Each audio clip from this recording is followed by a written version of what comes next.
فليتقدم بين الصفين محتسبا.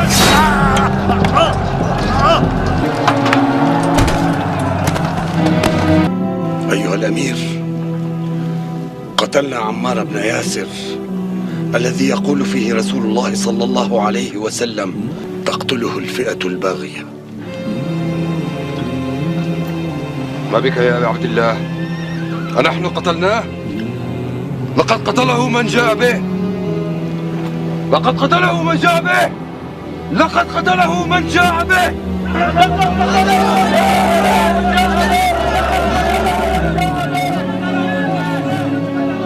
إن صح تأويل معاوية، كان رسول الله صلى الله عليه وسلم هو قاتل حمزة، لأنه أخرجه معه لقتال المشركين يوم أحد.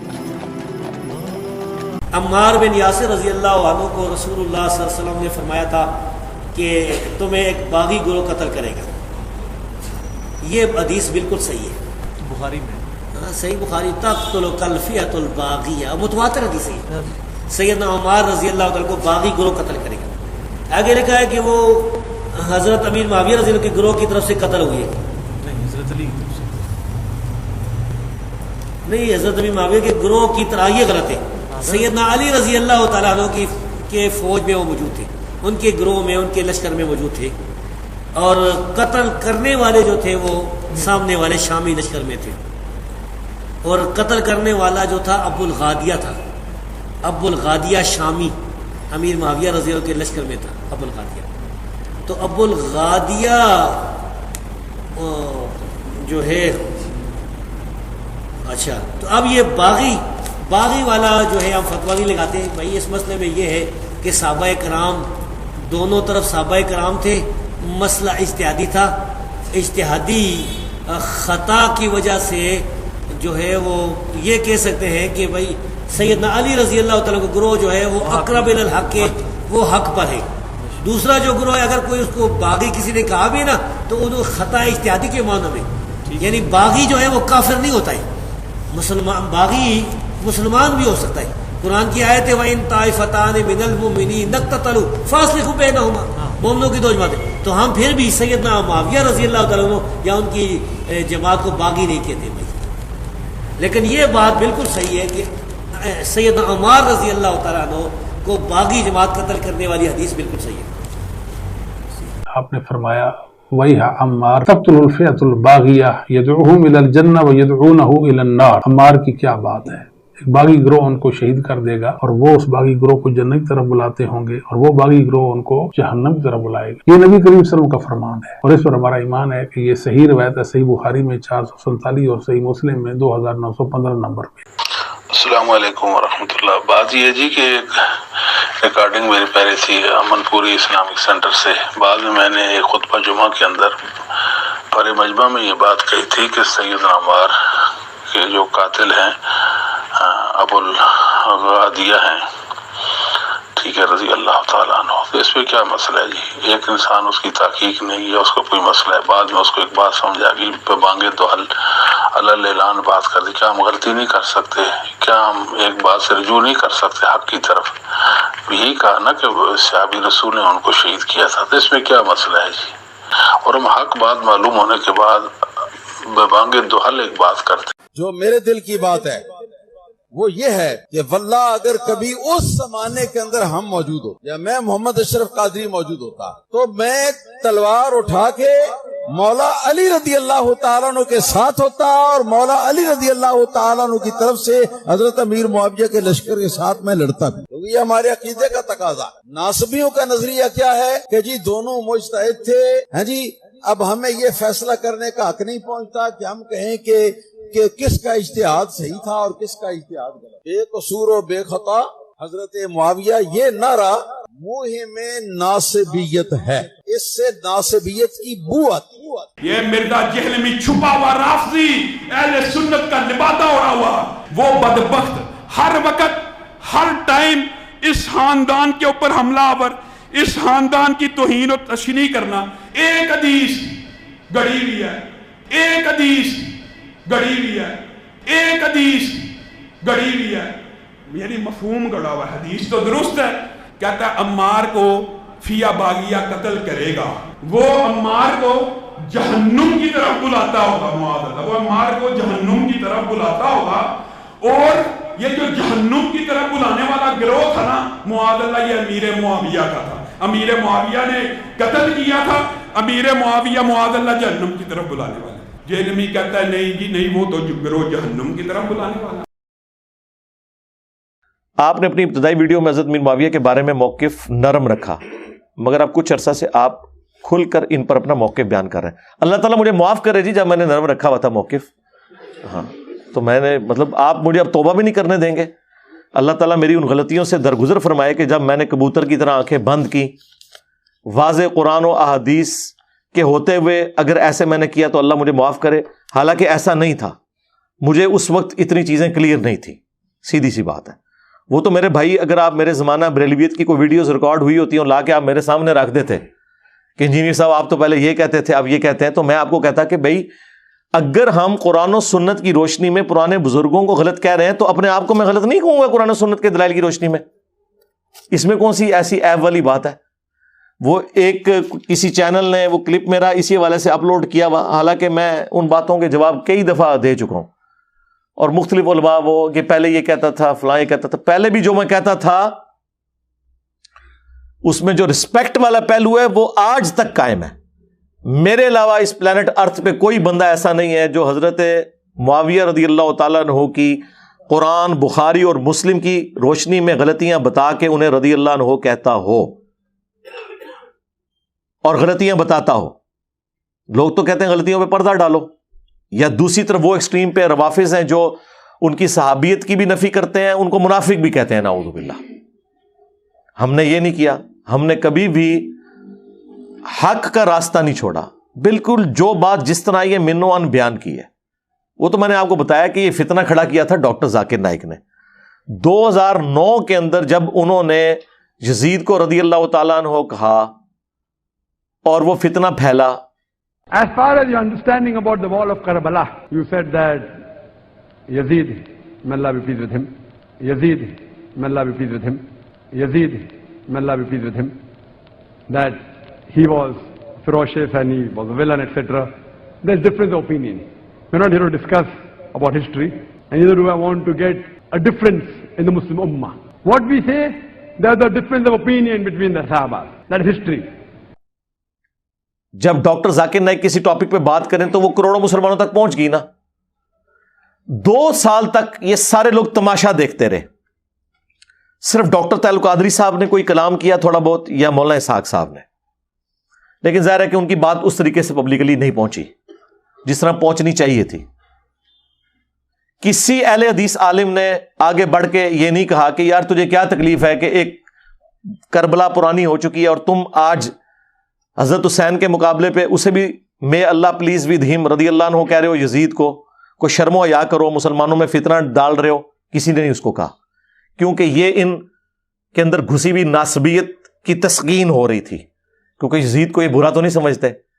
رحمت اللہ علیہ بھی کہتے ہیں، ان کا ابن تیمیہ تو وہ بشارت لگا گیا، جھوٹی فٹ کر گیا قسطنطینیہ والی، جس کا میں نے پوسٹ مارٹم کیا تھا، میری یوٹیوب پہ آپ ویڈیو دیکھ لیں، کیا یزید جنتی لشکر میں شامل تھا، اور اسی سے ڈسیو ہو کے ڈاکٹر ذاکر نائک نے بھی اسے جنتی ڈکلیئر کیا۔ ہم نہیں کہتے آپ اسے جہنمی کہیں، لیکن جنت کے جھوٹے ٹکٹ نہ بانٹیں آپ، اور رضی اللہ عنہ تو نہ کہیں۔ تو 10 دسمبر 2011 کو میں نے پہلی دفعہ وہ ویڈیو ریکارڈ کروائی، وہ بھی ویب کیم کے اوپر ویڈیو ریکارڈ ہوئی بھی تھی، مسئلہ 61 حسینیت اور یزیدیت کا تحقیقی جائزہ۔ وہ ویڈیو ہمارے چینل پہ تو بڑے تھوڑے لوگوں نے شروع میں دیکھی، پھر وہ ویڈیو مولانا اسحاق صاحب رحمہ اللہ کے چینل کے اوپر کسی نے اپلوڈ کی، اس پہ کافی ویورشپ آئی، اس کی وجہ سے ہماری بھی چینل کے اوپر ویورشپ آ گئی اس کی۔ 1 مہینے میں 5000 لوگوں نے وہ ویڈیو دیکھ لی۔ حالانکہ یہاں تو اب ماشاء اللہ تعالی بعض ویڈیوز تو آدھے گھنٹے میں 5000 سے زیادہ لوگ دیکھ لیتے ہیں، ہماری اکثر ویڈیوز 24 گھنٹے میں، 24 نہیں تو 48 گھنٹے کے اندر 1 لاکھ کراس کر جاتی ہیں۔ یہ میں اس زمانے کی بات کر رہا ہوں کہ جب 1 مہینے کے اندر 5000 لوگوں نے دیکھی تو وہ ویڈیو ایک قسم کی اس زمانے کے اعتبار سے تو وائرل ہو گئی، کیونکہ ان لوگوں تک بھی پہنچ گئی جنہیں تکلیف ہونی تھی. وہ 500 نے بھی دیکھی ہوتی نا اور ان تک پہنچتی جن کو تکلیف تھی اس ویڈیو کی، تو سمجھے کہ وہ 5 لاکھ تک پہنچ گئی. جب ان تک پہنچی تو انہوں نے بجائے مجھے اپریشیٹ کرنے کے، انہوں نے الٹا میرے خلاف پروپیگنڈا کرنا شروع کر دیا.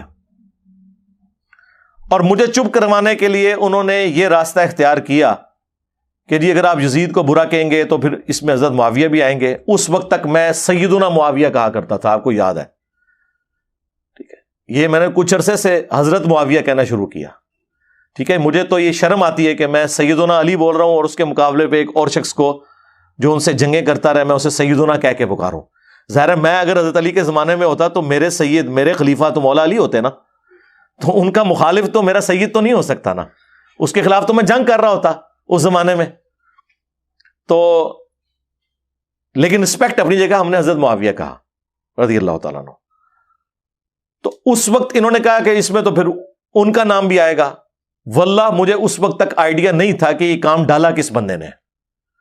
اس کے بعد میں نے تحقیق کرنی شروع کی، مولانا اسحاق صاحب کا تعارف ہوا، ان کے میں نے خلافت کے لیکچر دیکھے، پھر میں نے خود سے کتاب الفتن پڑھنے شروع کیے اور کافی ساری چیزیں جب میرے سامنے جمع ہوئی نا.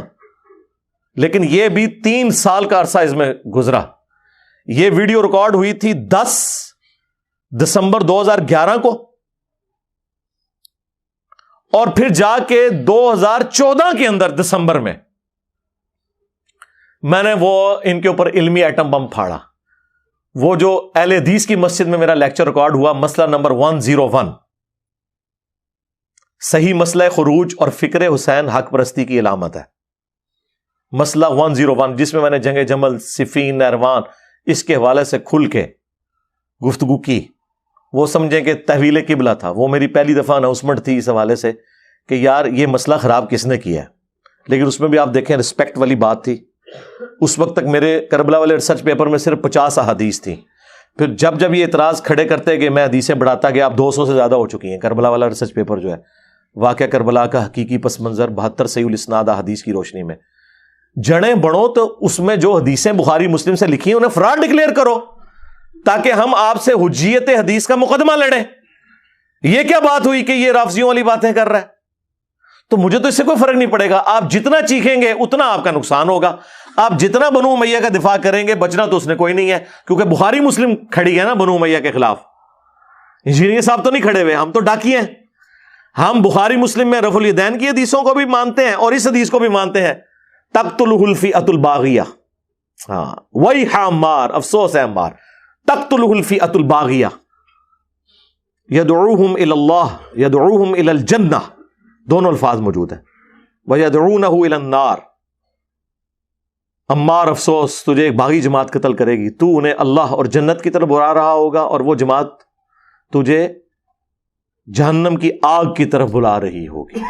اب یہ حدیث کیا میں نے گن پوائنٹ پہ امام بخاری سے صحیح بخاری میں داخل کروائی ہے 2812 اور 447، اور مسلم میں 5 طرق 7320 سے لے کے 7324 تک یہ میں نے امام مسلم سے گن پوائنٹ پہ حدیثیں داخل کروائی ہیں، یا ان کے ترجمے میں نے خود کر کے کچھ چینج کر کے بیان کیے ہیں. تو میرے لیے مشکل تھا کہ میں یہودیوں والا کام کرتا جو باقی علماء نے کیا ہوا تھا کہ اپنی مطلب کی آیات، اپنی مطلب کی حدیثیں جو فرقے کو سپورٹ ہیں وہ مانی ہوئی ہیں. میں نے بخاری مسلم میں جب رفع الیدین سے نماز کا طریقہ اڈاپٹ کیا تو بخاری مسلم میں جو بنو امیہ کے خلاف رسول اللہ کے فرامین آئیں گے میں ان کو بھی ویسے ہی مانوں گا. یہ کیسے ہو سکتا ہے کہ میں 2 نمبری اختیار کروں؟ تو آپ جو چیزیں میں ہائی لائٹ کر رہا ہوں ان کا جواب دیں، اور آپ کی چیخو پکار، آپ کا رونا پیٹنا اس بات کی گواہی ہے کہ آپ کے پاس کسی بات کا جواب نہیں ہے. تو یہ پروپیگنڈا کرنے سے مجھے کوئی نقصان نہیں ہونا. میں نے اس لیے کہا تھا تھوڑی منجی ٹھک گئی، جے چاہتے ہو رہا کہ کوئی 25-30 سال کٹ جاؤ تو خاموشی اختیار کرو. چیخو گے تو میں تو وہ نہیں ہوں کہ غامدی صاحب کی طرح جا کے امریکہ میں بیٹھ جاؤں گا. ہاں میں ٹھوک دیا گا منجی، جیڑی کل میں ٹھوکڑی میں آج ٹھوکاں گا. جتنی بار بولو کہ میں اتنی بار ٹھوکاں گا. اب دیکھیں نا کس طرح انہوں نے اپنی منجیاں ٹھکوائی ہیں. نہ وہ لال رومال والا مجھے گالیاں نکالتا قرآن و سنت بیان کرنے کے اوپر، تو نہ وہ ابھی ایکسپوز ہوتے.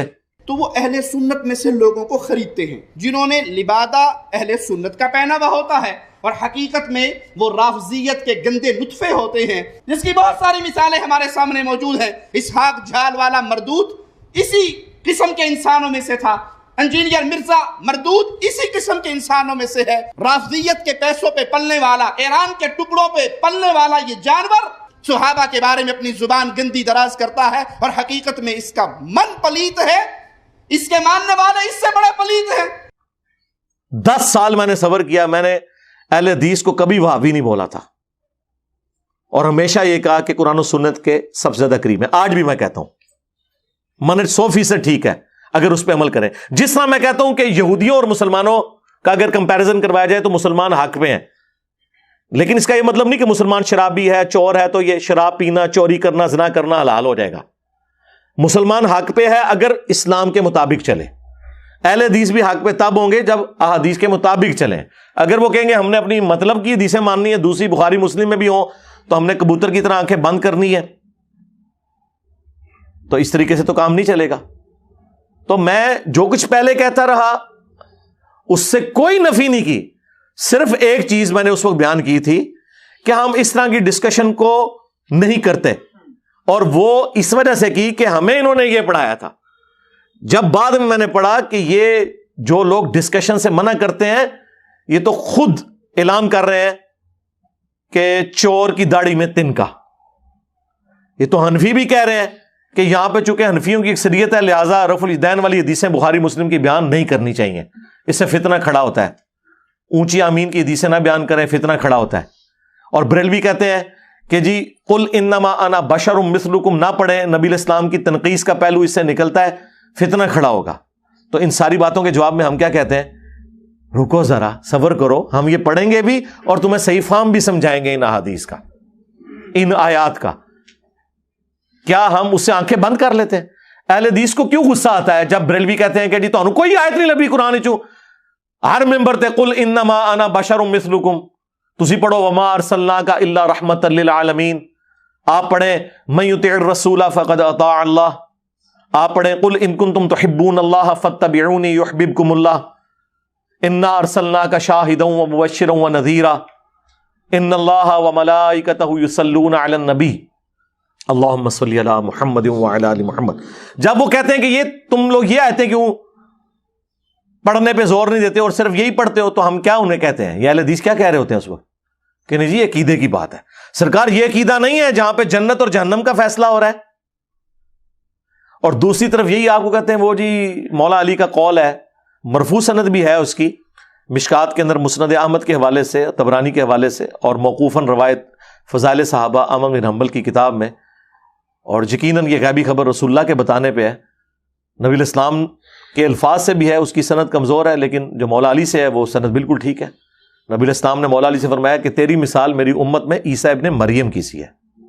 ہاں، یہودی ان کا انکار کر کے گمراہ ہوئے اور عیسائی ان کی شان میں غلو کر کے، اور پھر مولا علی کا قول اس کے ساتھ سپورٹیو جو نبی الاسلام کے بتانے پہ موقوف ہے کہ میری وجہ سے 2 فرقے جہنم میں جائیں گے، 2 گمراہ ہوں گے، ایک میری محبت میں غلو کر کے، ایک میری دشمنی میں۔ وجہ سے مراد یہ نہیں کہ میں قصوروار ہوں، حضرت عیسیٰ تو قصوروار نہیں ہے یہود و نصارہ کی گمراہی کا، مراد یہ کہ مجھے بیس بنایا جائے گا۔ اور یقیناً اس امت میں مولا علی کی ہی پرسنالٹی اتنی بڑی تھی کہ ان کی بنیاد پہ یہ کام ہوتا۔ جس طرح میں کہتا ہوں عیسیٰ ابن مریم ڈیزرو کرتے تھے کہ اگر گمراہی کسی کے نام پہ کھڑی کی جاتی تو اتنا بڑا بندہ چاہیے تھا ہمیں کہ جو مردوں کو زندہ کر دے، تو اسی کو ہی خدا کا بیٹا کہا جا سکتا ہے نا۔ عقلاً دیکھیں، اگر گمراہی اپنی جگہ، لیکن لاجک انہوں نے اپنی جگہ جو بنائی ہے، کو بنیاد تو صحیح بنائی ہوئی ہے نا۔ مٹی کی مورت میں پھونک مارے اور اللہ کے اذن سے وہ پرندہ بن جائے، جس کو اتنا بڑا معجزہ ملے وہی اس چیز کا حقدار تھا کہ اسی کے نام کو یوز کر کے اللہ کا بیٹا ڈکلیئر کیا جاتا۔ اگرچہ یہ گمراہی ہے، لیکن میں بنیاد آپ کو بتا رہا ہوں کہ بنیاد جو انہوں نے قائم کی ہے وہ ان کے بڑا ہونے کی وجہ سے۔ تو اس امت میں واقعی مولا علی ہی اتنی بڑی پرسنالٹی تھے کہ ان کے نام کے اوپر یہ سب کچھ کھڑا ہوتا، کیونکہ المستدرک للحاکم میں امام حاکم نے احمد بن حنبل کا قول نقل کیا کہ ہم تک جتنی احادیث پہنچی ہیں ذخیرہ احادیث میں، کسی اور صحابی کی شان میں اتنی احادیث نہیں ہے جتنی کہ مولا علی کی شان میں. سب سے پہلے مسلمان کون؟ مولا علی. ترمذی میں، مسند احمد میں، سنن نسائی الکبریٰ کے اندر موجود. سب سے پہلے حضور کے ساتھ نماز کس نے پڑھی؟ مولا علی علیہ السلام نے. نبی علیہ السلام کی نسل کن سے چلی؟ مولا علی سے. کس کو حضور نے کہا من کنت مولا فہذا علی مولا؟ مولا علی. علی سے محبت نہیں رکھے گا مگر مؤمن، علی سے بغض نہیں رکھے گا مگر منافق. بائی نیم مینشن کیا. اور پھر المستدرک للحاکم میں حدیث، کوئی شخص پوری زندگی روزے رکھے اور مقام ابراہیم اور حجر اسود کے درمیان نمازیں بھی پڑھتا رہے، اگر ہم اہل بیت کا بغض اس کے دل میں ہوگا تو ضرور جہنم میں داخل ہوگا. اب یہ اتنی زیادہ احادیث کی موجودگی میں اہل بیت کی محبت یا ان سے بغض کی وجہ سے ہماری جنت اور جہنم کا فیصلہ ہو رہا ہو تو آپ کیا سمجھتے ہیں یہ ہلکا کوئی چھوڑنے والی بات ہے؟ جبکہ امت نے حضور کی نصیحت غدیر خم کی کہ 2 چیزیں چھوڑ کے جا رہا ہوں، قرآن اور اہل بیت، جو مسلم شریف میں اوپر تلے 4 احادیث ہیں. قرآن کو پکڑ لینا، اس میں ہدایت ہے، یہ اللہ کی رسی ہے، جو اسے پکڑے گا ہدایت پہ ہوگا، جو چھوڑ دے گا گمراہ ہو جائے گا. اور دوسری بھاری چیز میرے اہل بیت ہے، میں اپنے اہل بیت کے معاملے میں تمہیں اللہ کا خوف دلاتا ہوں. اہل بیت کے معاملے میں اللہ کا خوف دلاتا ہوں 3 دفعہ فرمایا. لیکن امت نے نہ اہل بیت کو زندہ چھوڑا نہ قرآن کو پکڑا، الٹ چلے. قرآن کو چھوڑ دیا اور اہل بیت کے ساتھ حسن سلوک کیا. حضور کو قبر میں گئے 50 سال ہوئے اور آپ کی پوری نسل قتل کر دی سوائے چند لوگوں کے. تو نبی علیہ السلام جب امت کو اس طرح کی نصیحتیں کر کے جائیں تو اس کا اینڈ رزلٹ پھر یہی نکلنا ہے میرے بھائی کہ اہل بیت کے خلاف جو لوگ کھڑے ہوں گے تو دفاع کرنے کے لیے بھی تو لوگ کھڑے ہوں گے. سنی شیعہ کنفلکٹ سے اٹھ کے دیکھیں تو یہ ساری کی ساری باتیں اب بھی مستقبل میں جب جب مجھے کوئی چیز پتہ چلے گی جو اس میں بہتر موقف ہے میں اڈاپٹ کروں گا اور اپنی غلطی کو مانوں گا. کسی شخص کو اس کی غلطی ماننے پر، یہاں تو غلطی بھی نہیں تھی، میں نے ایک سٹیپ طے کیا کہ وہ جو موقف تھا جو میں نے اڈاپٹ کیا تھا قرآن و سنت کے بغیر تمہارے بابوں کے کہنے پہ، میں نے ایک بابا چھوڑا احمد بن حنبل کہ ان کا موقف مشاجرات صحابہ پہ غلط ہے، جب وہ خود حدیث مسند احمد میں لے کے آ رہے ہیں جنگ جمل صفین نہروان پہ اور ہمیں کہہ رہے ہیں کہ ان باتوں کو ڈسکس نہ کرو. وہ ہمیں یہ بتانا چاہ رہے ہیں کہ رسول اللہ نے فرمایا تھا لیکن رسول اللہ کی زبان بند کر دو، نعوذ باللہ. حاجی پہلے خلیفہ کے مخالفین مرتد واجب القتل، دوسرے خلیفہ کے مخالفین کافر رومنز اور پرشینز، تیسرے خلیفہ کے مخالفین جی بلوائی خارجی، حالانکہ وہ خارجی نہیں تھے، خوارج کی ٹرم جو ہے حضرت علی کے زمانے میں آئی ہے. چوتھے خلیفہ کے مخالفین رضی اللہ عنہ. تو علیکم بسنتی و سنت الخلفاء الراشدین المہدیین جو ابو داؤد ترمذی کی حدیث ہے وہ کدھر گئی؟ اور ابو داؤد ترمذی میں یہ کہ خلافت 30 سال تک ہے، ابو بکر کے 2 سال، وہ صحابی کہتے ہیں سفینہ جو حدیث کے راوی ہیں، عمر کے 10 سال، عثمان کے 12 اور علی کے 6 سال، اس میں 5 مہینے حسن ابن علی کے بھی شامل ہیں. اور جب پوچھا گیا کہ یہ بنو امیہ کیا ہے، انہوں نے کہا یہ شریر 3 بادشاہ ہیں. ان کی پیٹھ سے یہ جھوٹ نکلا جو کہہ رہے ہیں کہ علی علیہ السلام خلیفہ نہیں ہے. علی علیہ السلام لکھا ہے امام داؤد نے، اور مصنف ابن ابی شیبہ اور مسند ابی داؤد طیالسی میں تو یہ حدیث میں آگے الفاظ ہیں. وہ راوی پوچھتا ہے اس صحابی سے کہ یہ پھر معاویہ کیا ہوئے؟ انہوں نے کہا یہ مسلمانوں کے پہلے بادشاہ ہیں، یہ خلیفہ راشد نہیں ہے. ہم حضرت معاویہ کو خلیفہ بھی نہیں مانتے، بادشاہ مانتے ہیں. خلیفہ ایک متبرک ٹرم ہے جو خلفۂ راشدین پہ بولی جاتی ہے. ویسے تو آپ بے شک شہباز شریف کو بھی خلیفہ آج کہہ لیں، یا پہلے عمران خان کو بھی کہتے ہیں، آپ کے کہنے سے کوئی نہیں ہوگا، آپ یزید کو بھی کہہ لیں، لیکن یہ حکمران ہے، ان معنوں میں آپ خلیفہ کہیں گے. جو خلافت ایز اے ٹرم خلیفہ راشد ہے وہ وہی 5 ہیں، ابو بکر، عمر، عثمان، علی، حسن ابن علی، یا بعد میں کسی درجے میں عمر بن عبدالعزیز. تو واضح اس میں موجود ہے کہ بادشاہوں میں سے بادشاہ ہیں حضرت معاویہ. اور مصنف ابن ابی شیبہ میں تو الفاظ ہیں کہ یہ سخت گیر بادشاہ ہیں اور ان کا پہلا بادشاہ معاویہ ہے. لہذا وہ جو مسند احمد کی حدیث ہے نا، کاٹ کھانے والی ملوکیت خلافت راشدہ کے بعد، تو یہ تو سٹارٹ کرتے ہیں بعد میں. حضرت سفینہ نے وہ ساتھ ہی سٹارٹ کر دیے کہ پہلا بادشاہ یزید نہیں ہے، پہلا بادشاہ کون ہے؟ معاویہ ابن ابی سفیان رضی اللہ تعالیٰ عنہ. ہم تو احترام سے نام لیں گے. تو یار اگر کسی بندے کو وقت کے ساتھ کلیئر ہوا کہ میرے نبی نے یہ فرمایا تھا، یہ بابے نے غلط کہا ہے، اب بھی ہمیں کئی باتیں جب وقت کے ساتھ کلیئر ہوتی ہیں تو ہم اس میں دیکھیں امام بخاری سے میری عقیدت کسی سے ڈھکی چھپی ہے؟ شاید 1200 سال میں امام بخاری کو اس طرح کسی نے پروجیکٹ نہ کیا ہو دنیا کے سامنے جس طرح ہمارے اس پلیٹ فارم نے بخاری کی رٹ لگوائی ہے.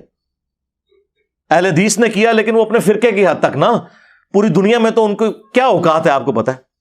مسجد میں چلے جائیں تو لوگ مسجد ہوتے تھے, بریلوی, دیوبندی, شیعہ, کبھی یہ بخاری کا نام احترام سے لیتے تھے؟ ہم نے کس لیول پہ جا کے امام بخاری, اس کے باوجود فاتحہ خلف الامام کے مسئلے میں نے امام بخاری سے اختلاف کیا کہ امام بخاری کا تفرد ہے کہ جہری نمازوں میں بھی زبردستی پیچھے فاتحہ پڑھی جائے, اگرچہ انہوں نے اپنے لیے اسکیپ روٹ چھوڑا ہوا ہے. جز القراء کے مقدمے میں انہوں نے لکھا ہے کہ قرآن میں واضح آیا وَإِذَا قُرِئَ الْقُرْآنُ فَاسْتَمِعُوا لَهُ وَأَنصِتُوا, قرآن جب پڑھا جائے تو خاموشی سے اسے سنو تاکہ تم پر رحم کیا جائے. اور حدیث کہتی ہے جو بخاری مسلم دونوں میں ہے, لا صلاۃ لمن لم یقرأ بفاتحۃ الکتاب, اس کی نماز ہی نہیں ہے جو فاتحہ نہیں پڑھتا.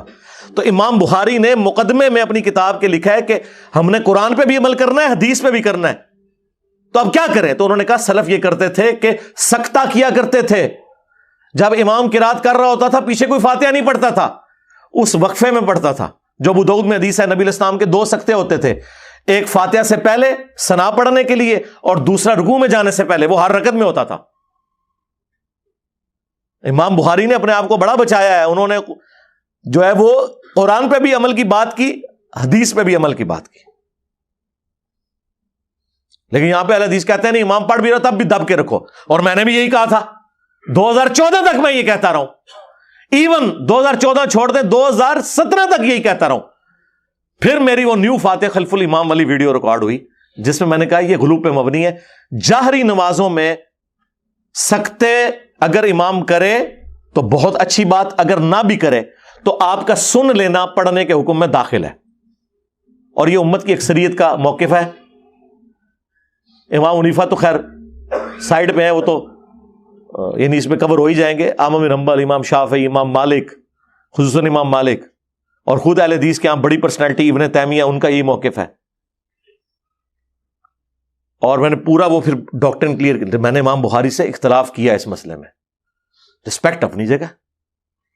تو وقت کے ساتھ چیزیں جب کلیئر ہوتی ہیں تو انسان ایک سٹیپ طے کرتا ہے کہ ہاں یار اس معاملے میں کتنا عرصہ یہ کہتا رہا کہ مٹھی کے بعد داڑھی رکھنا افضل ہے.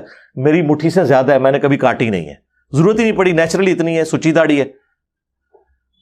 لیکن پھر میں نے جب داڑھی کے اوپر دقت نظر سے دیکھا تو پھر میں نے رجوع ریکارڈ کرایا کہ نہیں, جو مٹھی اس نیت سے رکھتا ہے کہ حضور کی نیچرل مٹھی تھی اور بڑی نہیں, نہر تک تھی. اس پہ ویڈیو میری مسئلہ 33 ریکارڈڈ ہے. اب پچھلے دنوں بھی ایک سیشن میں تفصیلی ریکارڈنگ ہے, وہ کچھ عرصے میں آ جائے گی. اس کے لیے افضل ہے مٹھی کے بعد کاٹنا, کیونکہ تینوں صحابہ جو راویان احادیث ہیں داڑھی بڑھانے والی, حضرت ابو ہریرہ, ابن عباس اور ابن عمر, تینوں مٹھی کے بعد داڑھی کاٹتے تھے. تو میں نے کہا کہ اس کے لیے وہ افضل ہے کہ وہ کاٹ دے. اور جو یہ سمجھتا ہے کہ حضور کی نیچرل اتنی تھی, میری بھی نیچرل جتنی ہوئی میں نیچرل رکھوں گا, ویسے رکھے. عثمان بھائی کی مٹھی سے کتنی بڑی ہے, میں نے کبھی ان کو کہا کہ کاٹو, میں نے خود نہیں کبھی کاٹی ہے. دیکھیں میری تو ان ایون کئی بال بڑے ہوئے ہیں, کبھی نہیں کاٹے کہ یار برابر کر لیں. لیکن میں نے موقف ریکارڈ کرایا کہ نہیں یار یہ مٹھی کے بعد رکھنا کوئی افضل نہیں ہے. جو رکھنا چاہتا ہے اس کے لیے وہ افضل ہے, جو حضور کے برابر رکھنا چاہتا ہے, ان سے نہیں بڑھنے دینا چاہتا, اس کے لیے وہ افضل ہے. تو سٹیپ وائز میں نے چیزوں کو لرن کیا کہ ہاں یار اس میں مزید. دیکھیں میں پہلے آپ کو مزاروں پہ جانے سے روکتا تھا, قبروں پہ نہیں, مزاروں پہ. قبروں پہ تو جانا ہے, مسلم شریف کی حدیث ہے قبروں پہ جاؤ تاکہ آخرت کی یاد آئے. لیکن مزاروں پہ جانے سے روکتا تھا کہ یار یہ بے حیائی کے اڈے بنے ہوئے ہیں, شرکی ایکٹیویٹیز ہو رہی ہیں وہاں پہ, مرد و عورت کا اختلاط ہے. لیکن اب میں نے آپ کو اجازت دی ہے کہ مرد و عورت کے اختلاط سے بچتے ہوئے کھڑے ہو کے بلند آواز سے کہیں کہ اے اللہ, اس بزرگ نے اپنی زندگی میں جتنے گناہ چھپ چھپ کے کیے لوگوں سے اپنی بزرگی قائم رکھنے کے لیے, جان بوجھ کے کیے یا انجانے میں کیے, کچھ نہ کچھ تو ہوا ہوگا نا جی. جب کہتے ہیں بزرگ نے توبہ کر لی تو پہلے کیا کرتا رہا ہو. ہاں کہتے ہیں نا بازید بستامی جو ان کے دادا آتش پرست تھے اور بعد مسلمان ہوئے. پہلے تو آتش پرست احسن نا, پہلے تو کم پایا نا, بعد بھی پایا ہے, لیکن وہ چھوڑ دو, اسی اختلاف چھوڑ دو, ایک لادہ پاس. تو اے اللہ ان کے چھوٹے بڑے جو چھپ کے کیے جو ظاہر کیے, وہ گناہ معاف کر دے. اے اللہ ان کی قبر میں کیڑے نہ پڑے, اے اللہ ان پہ گنجا سام مسلط نہ ہو.